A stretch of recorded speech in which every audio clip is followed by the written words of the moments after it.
Senhores, sejam bem-vindos à nossa quinta aula do curso aí do Direito Material do Trabalho. Agradeço imensamente a presença de todos vocês e vou iniciar essa quinta aula cumprindo uma promessa anterior, né? Nós falamos sobre contratos, falamos sobre jornada, falamos sobre vários aspectos aí. É um bate-papo que eu estou fazendo com vocês e tentando colocar aí cada pequeno elemento que pode ser cobrado na prova de vocês, né? Não é um curso especialmente artigo a artigo, mas é uma nuance geral de um entendimento que vocês têm que ter para fazer essa prova. Onde é que as pessoas vão tentar pegá-los aí de alguma forma? As pessoas, na verdade, não, né? A FGV, hoje ainda é FGV, né? Talvez um dia não seja mais, né? Então vamos falar um pouquinho sobre o contrato intermitente. Esse contrato que foi feito, né? Essa nova modalidade de contrato que foi inserida aí pela reforma trabalhista, né? Então, na verdade, o contrato de trabalho intermitente ele foi inserido pela reforma, que antes nós só tínhamos dois tipos de contrato, por prazo determinado ou por prazo indeterminado. E aí entrou o contrato intermitente e ele foi incluído aí no artigo 443 da CLT. E aí diz lá, né, que é um contrato individual de trabalho que poderá ser acordado tácita, expressamente, verbalmente, por escrito, por prazo determinado, indeterminado ou para a prestação de serviço intermitente. É assim que está lá no 4483, entrou intermitente. O trabalho pelo contrato intermitente não tem jornada fixa, embora seja abrangido por subordinação. Ele é subordinado, só que ele não tem uma jornada fixa. Além disso, não é necessário a limitação temporal, ou seja, pode ser pactuada no prazo determinado ou indeterminado, ok? Para estabelecer melhor, se trata de um contrato no qual a carteira de trabalho é assinada, no entanto, o trabalhador é convocado para o trabalho de acordo com a necessidade do empregador e é pago por esse período de trabalho. Então vocês veem que é uma forma diferente, né? É um registro diferente que esse trabalhador tem. O intermitente ele foi criado com uma função específica de que o mercado de trabalho abrangesse esse intermitente para pegar aquele vácuo, como nós já dissemos lá na outra aula, quer dizer, você tinha muitas pessoas que faziam aquele tão chamado bico, né? Então eu vou pegar essa pessoa e vou legalizar esse bico de alguma forma, e eu chamei isso de intermitente. Então, apesar dele ser subordinado ao empregador enquanto ele está trabalhando, no período de trabalho dele ali, mas não existe uma habitualidade nisso, né? Quer dizer, enquanto ele está ali, perfeito. Só que ele pode trabalhar para um empregador, 2, 3, 4, 5, né? Ele depende de ser convocado e de aceitar para ir trabalhar. São elementos curiosos, né, dessa modalidade de contratos de trabalho. Vamos dar uma olhadinha um pouquinho mais aqui, né? Então, considera-se como trabalhador intermitente, né, o contrato de trabalho no qual a prestação de serviços com subordinação não é contínua, ocorrendo com alternância de períodos de prestação de serviços e inatividade, determinados em horas, dias, meses, independente do tipo de atividade, interessante isso, independente do tipo de atividade, do empregado e do empregador, exceto para aeronautas, guardem isso, tá? Que aeronauta é regido por uma legislação especial, própria, ponto, tá? Serve para todo mundo, menos aeronauta. Como se pode verificar no serviço, que o serviço é prestado de forma eventual.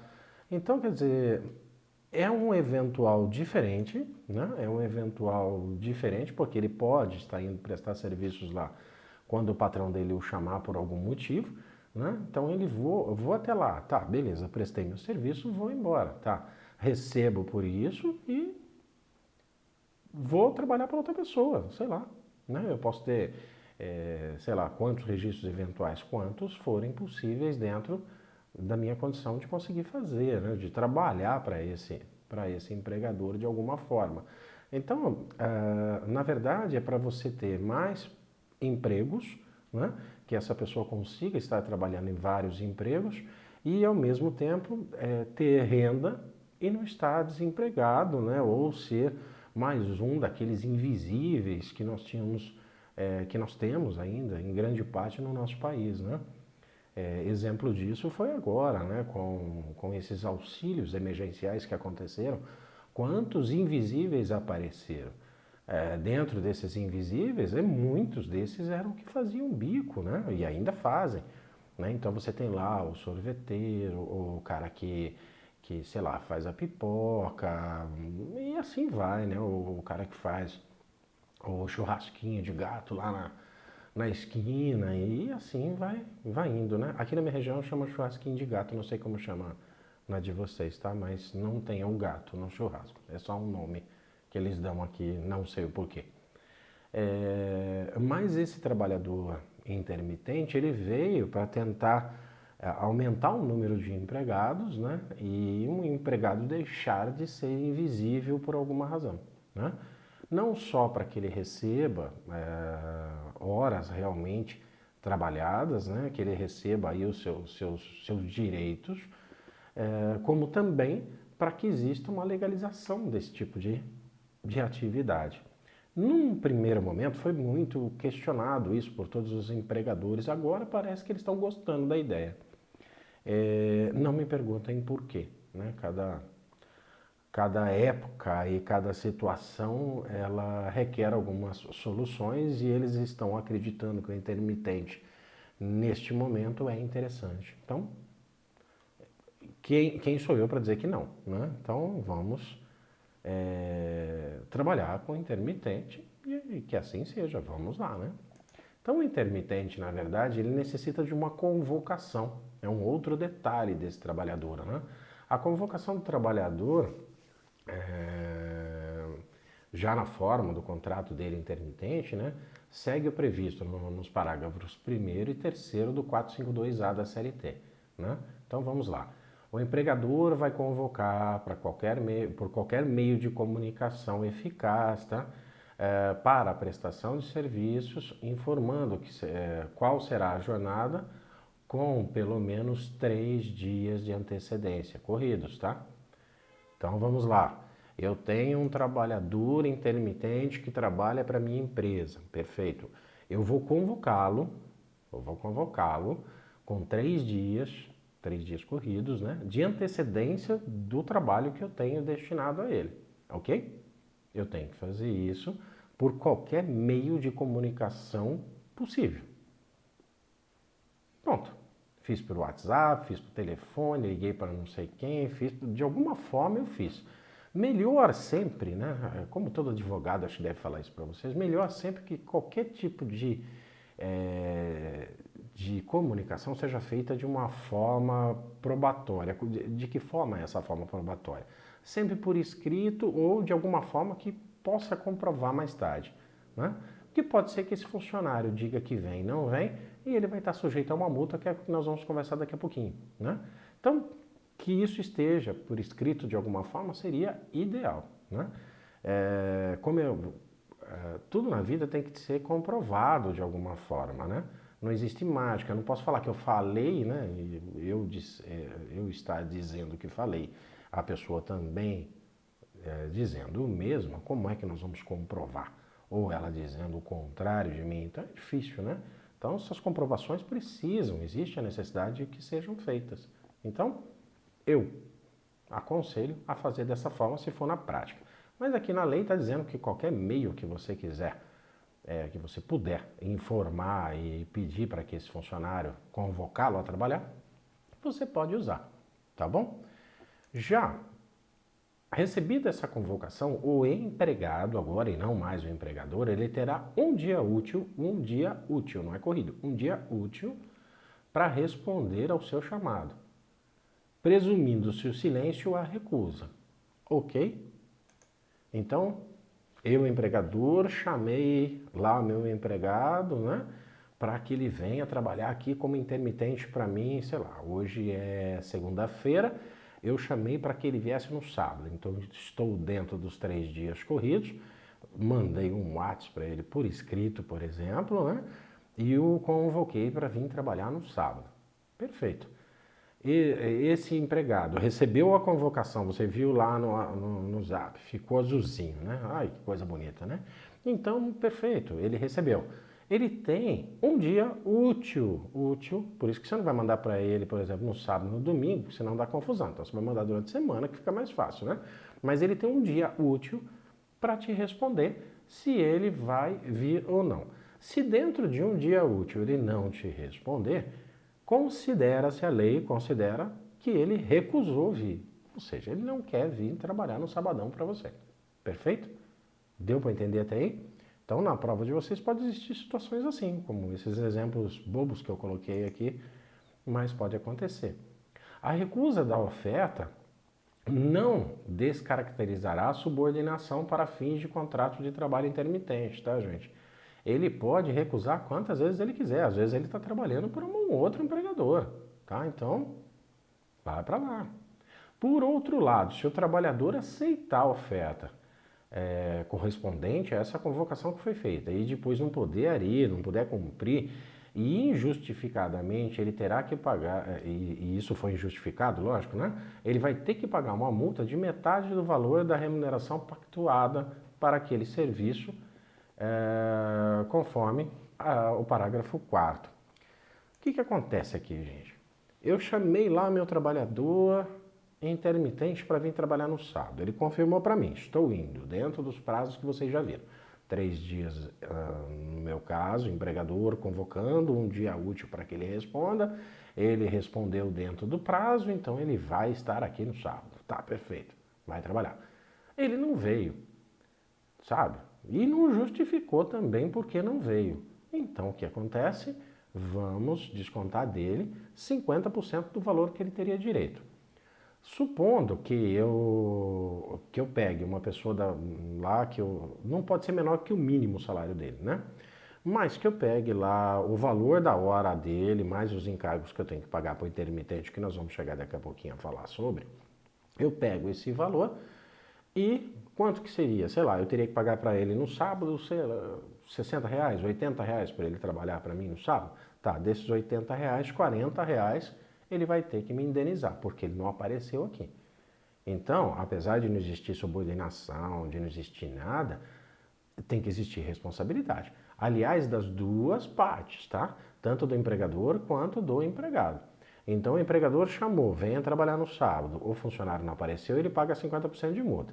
Supondo que o funcionário apareça, ele apareceu, está aqui para trabalhar, perfeito. Aí eu, empregador, não tenho mais a atividade, o meu cliente, sei lá, por algum motivo, descartou o que nós íamos fazer e eu não tenho mais atividade para fazer e, infelizmente, agora o que eu faço? Né? Ou eu já tinha colocado mais gente do que o necessário e aí eu não preciso mais do trabalhador que eu chamei? Não, eu também pago 50% do valor que ele teria direito aquele dia, tá bom? Então a multa vale para os dois lados. Para quem não cumprir esse contrato que foi firmado, a multa tem que ser paga. Perfeito? Eu acho que não tem muito segredo nisso, né? Então, o parágrafo 4º, lá, aceitando a oferta para o comparecimento ao trabalho, a parte que descumprir sem justo motivo pagará a outra parte no prazo de 30 dias, isso eu não tinha dito, desculpa, no prazo de 30 dias, a multa de 50% da remuneração que seria devida naquele dia, tá? Então, no decorrer de 30 dias, você tem que pagar essa multa caso você desista ou qualquer uma das partes desista desse acordo que foi firmado, ok? Portanto, né, tanto para o empregado quanto para o empregador, descumpriu, vai ensejar em multa. Então não tem para onde correr, tá, gente? Então as pessoas às vezes acham que as coisas também, é eventual, o cara faz bico, não estou nem aí com isso aí. Não tem essa de bico, né? Você tem uma norma, você tem uma lei que o obriga a estar seguindo alguns princípios desse contrato. Quer dizer, você não está ali à disposição para você fazer do jeito que você quer. Não é assim. Né? Então tem a lei. Você não cumpriu, o empregado não cumpriu, qualquer das partes que não cumprir tem que pagar os 50% de multa. Tá bom? Tem alguns requisitos para que você faça esse contrato, tá, gente? Requisitos para formalização do contrato intermitente, né? Esses requisitos aí, eles constam no artigo 452A, né? Então, os requisitos para a formalização do contrato, né, tem que ter o valor, hora dele, é o valor do salário mínimo, valor hora do salário mínimo. Como fazer isso? Pega o salário mínimo hoje de R$ 1.100, acredito, dividiu lá por 220, dá um valor hora, eu não posso pagar menos que isso para ele por hora de trabalho, tá? Ele pode até receber no final do mês menos que um salário mínimo. Ele pode ir lá, trabalhou para mim 2 vezes no mês só. Então ele recebeu lá R$ 200, por exemplo. Recebeu R$ 200, é menos que o mínimo? É, mas o valor da hora não pode ser o valor da hora menor que o mínimo. Perfeito? Deu para entender isso, gente? Ou não? Ou fica muito complexo? Acho que não, né? Você tem um salário mínimo de R$ 1.100. Perfeito? A pessoa não pode, esse intermitente, apesar dele trabalhar pouquinho para você, dele vir eventualmente trabalhar para você em determinadas situações, o valor hora dele não pode ser um valor menor do que um valor hora de um salário de mínimo. Então, como fazer isso? Advogado não gosta muito de fazer conta, né? Então você pega lá R$ 1.100, divide pela carga horária, que hoje, na sua maioria, 220 horas por mês, você vai chegar num valor hora. Qual é o valor hora? Só fazer a continha aí, tá? Então, esse valor hora corresponde a um valor hora do salário mínimo. Então, não pode ser menor que isso. Se for menor do que esse valorzinho que você achar nessa conta, é injusto, não está certo, está errado, não vai funcionar. Vai dar confusão mais tarde. Então, divide-se, esse é o valor hora. Então eu vou pagá-lo sobre esse valor, acrescido de outras coisas que nós vamos falar daqui a pouquinho, mas não pode ser menor que isso, tá? Então peguem aí R$ 1.100, divide por 220, você vai chegar a um valor hora que não pode ser menor que isso aí, tá? Então, mas aqui no meu estado, meu salário mínimo é de 900 pau. Tô brincando, nem sei se tem tanto menor, mas tem um salário mínimo estadual, municipal, mas é o salário mínimo oficial, tá? O geral, R$ 1.100. Então, PT, saudações, vamos tocar a vida, né? Desculpem a expressão. As parcelas trabalhistas também integram a remuneração desse trabalhador, né, nesse contrato intermitente, tá, gente? Mas ao término de cada convocação e não ao término do contrato de trabalho. O que ele está querendo dizer aqui, gente? Quando o cara acabou de trabalhar para você naquele dia em específico, né? Ele tem um valor lá daquele salário mínimo hora que eu já falei para vocês, né? Que é o menor, pode ser até que você pague a mais para ele, né? E ele também tem que ter tudo já colocado nessa remuneração dele, todos os acréscimos. Você não tem rescisão de contrato com ele, né? Então é como se você o contratasse agora e já mandasse ele embora nesse mesmo dia. Então você tem que pagar todos os encargos disso.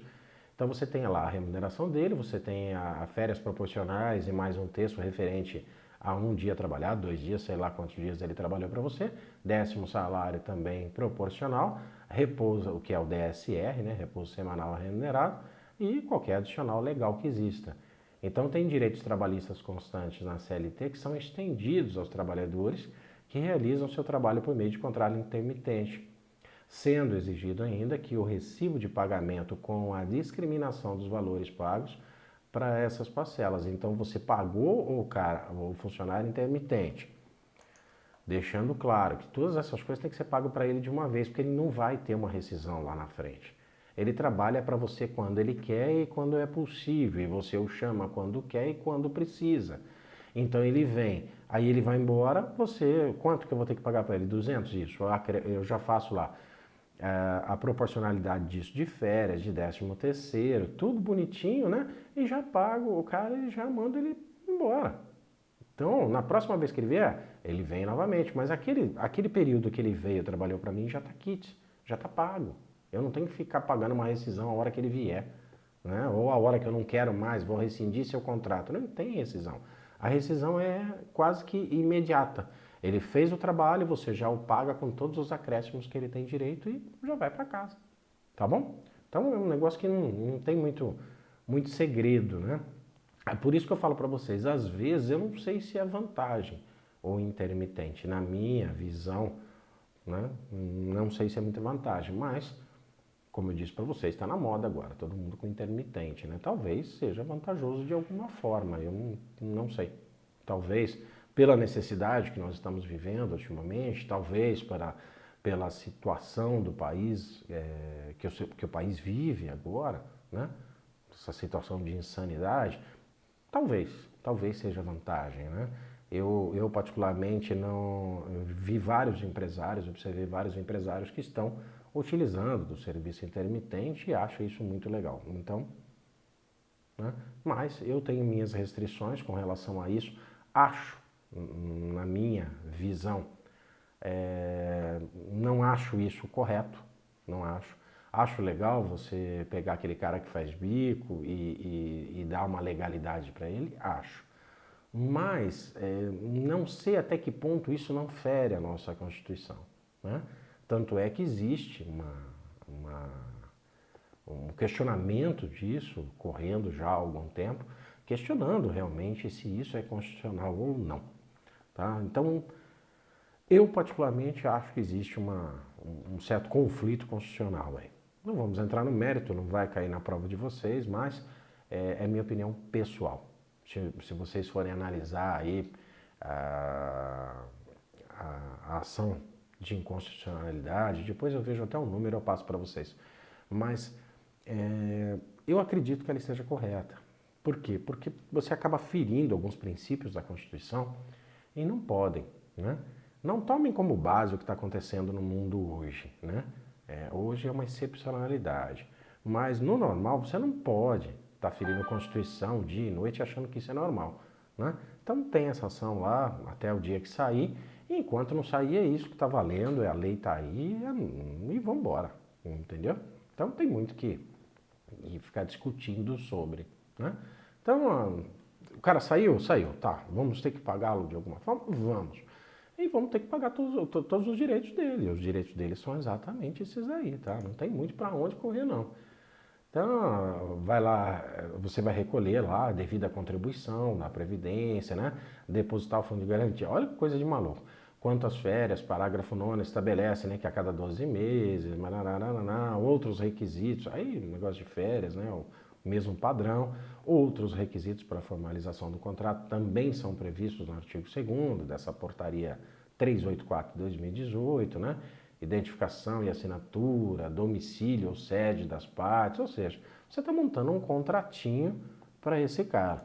Então, alguns quesitos e alguns requisitos são necessários para que você faça esse trabalhador intermitente estar na sua empresa e para que ele esteja na sua empresa de alguma forma, né, e legalmente falando, no caso da prova de vocês, esses requisitos aqui são os básicos de um contrato normal de trabalho, tá? Simplesmente você vai deixar claro lá que ele é intermitente, né? E essa formulação desse contrato intermitente já vai ensejar em uma remuneração diferenciada, em uma habitualidade diferente, né? Ele vai passar a ser um eventual, não é ninguém fixo, ninguém vai estar lá. Simplesmente quando você o chamar, ele pode vir ou não. Isso não lhe permite fazer qualquer coisa sei lá, para puni-lo caso ele não venha trabalhar. Você não pode fazer isso. Ele é uma pessoa que pode não querer vir, né? Ele pode não estar disposto a trabalhar para você naquele dia. Ponto. É assim que funciona, tá? Uma outra coisa que eu gostaria de deixar claro para finalizar o intermitente aqui, que nós já estamos com 20 e poucos minutos só falando de intermitente,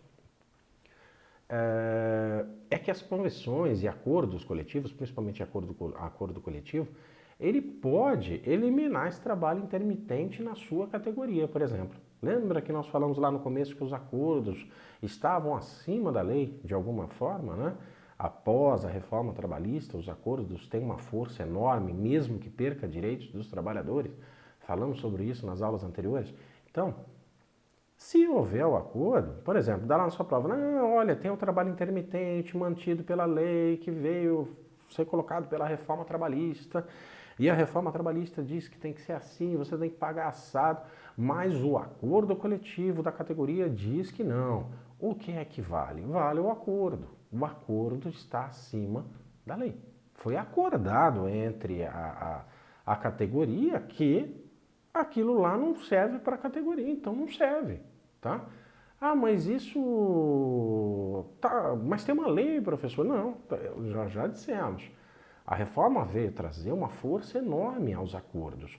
Os acordos e as convenções já tinham uma força muito grande, né? Muito acima da legislação sempre. Tanto é que em todo processo você vai lá e anexa a sua convenção coletiva do teu cliente, ou vice-versa, e vamos discutir sobre, né, acordo coletivo e aquela coisa. Agora nós temos os acordos individuais com aquele funcionário, super funcionário que nós já falamos, não foi?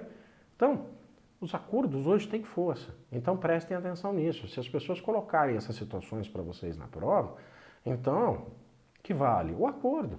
Ah, mas tem lei. Não importa. O acordo tem força de lei. É como se fosse um contrato entre as partes, né? Sabe, do Código Civil, né? Civil é cheio dos acordos entre as partes, né? Fiz um acordo com você, você cumpre. Se a lei não me disser o contrário, tá valendo. Deus ajuda e vamos embora. Tá escrito ali. Se não for nada de ilegal, né? A lei não proíbe, então vamos tocar. Não é assim no civil? É mais ou menos isso que foi implantado nesses acordos. Essa força toda que foi dada aos acordos. Mesmo que o funcionário perca, mesmo que o funcionário tenha prejuízos com esse acordo está valendo. E vai valer no seu prazo de validade, tá bom? Da validade do acordo, da convenção, né? Lembra que nós já dissemos, já conversamos bastante sobre isso. Bom, eu acho, gente, que o básico, né, do intermitente está aí. Uma sugestão, leiam atentamente o artigo, tirem dúvidas. Se vocês tiverem dúvidas, mandem para mim aqui, entrem no meu canal. Lá no meu, uma das redes sociais que eu mais uso é o Instagram, porque eu acho mais fácil trabalhar com o Instagram, né? Tem Facebook também, mas a utilização nele não é tão grande. Mas no Instagram, se vocês quiserem, vai lá, peçam, ou entrem em contato comigo de qualquer outra rede social, ou aqui mesmo no canal, vocês podem estar colocando, e eu tento responder da melhor forma possível. Às vezes eu acho que fui claro aqui para vocês e talvez não seja tão claro assim. Então, dá uma olhadinha, vê se vocês têm alguma dúvida, tendo, me pergunta, tá bom?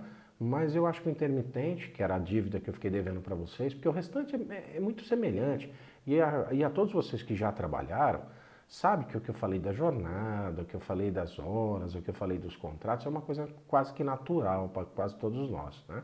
É até meio instintivo. Agora o intermitente é uma coisa que foge muito do padrão, né? Ele é meio doidão, né? Ele vai para um lado aí que jamais visto na legislação trabalhista. Então, tendo dúvida, entre em contato comigo, tá bom? Então, vamos dar prosseguimento aqui.